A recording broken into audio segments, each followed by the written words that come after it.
What's going on? Thanks for checking out my newest video on how to draw a face. And some people have been having a little difficulty with where to place the lines or how big to make the lines, so I'll make a little longer tutorial to show that process.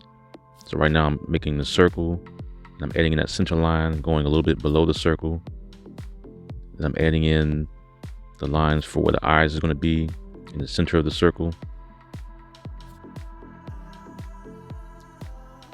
Right now I'm adding the two lines on the side of the face to show how far the head is going to go. I'm adding that triangle shape or upside down triangle to show where the chin is going to go. So you have one line that connects right to the top of that, the end point of the other line. Then I bring the chin around and connect it right to the bottom of that center of the upside down triangle. So right now I'm adding in the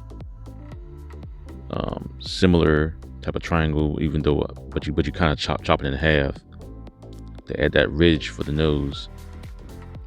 And I'm boxing the nose out the bottom with a rectangle.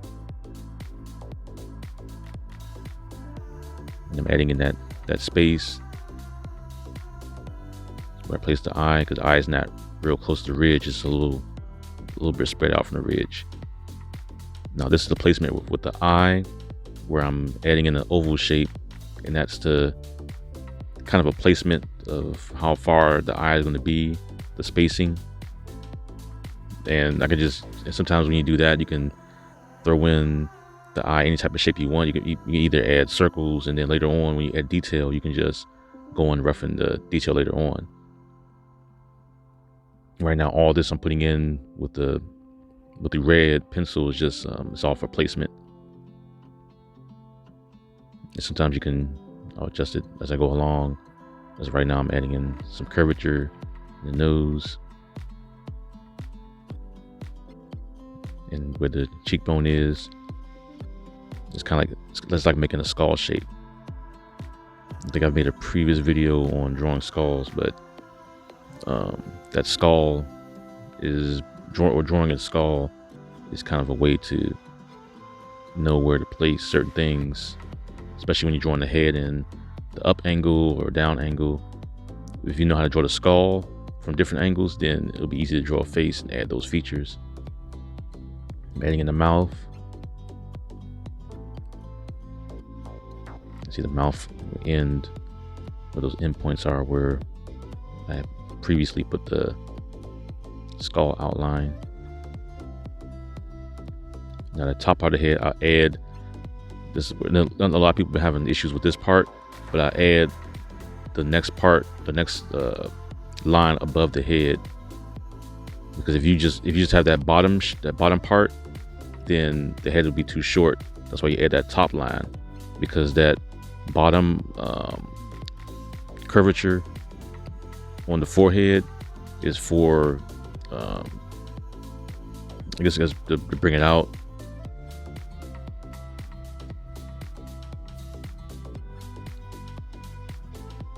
I'm adding in the eyes, and usually when you're making these, you adjust it as you go along.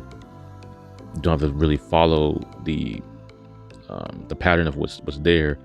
Usually that's all for placement, and then once you know where everything is placed, then you can start adjusting the outline. So right now I'm adding in all the details with the pen.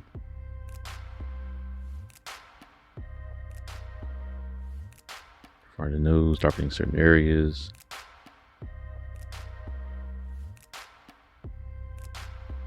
And usually when doing from different angles, there's another method that I found, which I'll show in the next video, which is similar to this one, but it's using like flat outlines, and I'll show that. It's literally the same thing as I'm doing right now, except for instead of doing a circle, I'll be using a box and placing the box in different angles, different perspectives, and then drawing the head from that, which is another way of doing it. Because there's multiple ways of drawing the head, from especially with different artists. Let's say when different artists that has their own methods, just practice that style from different artists, and then eventually you'll have your own method for doing this.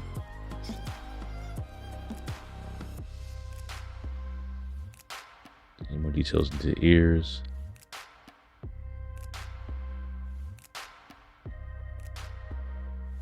And that's it for this video. Want to see more like this? Hit that like button, subscribe. Take care.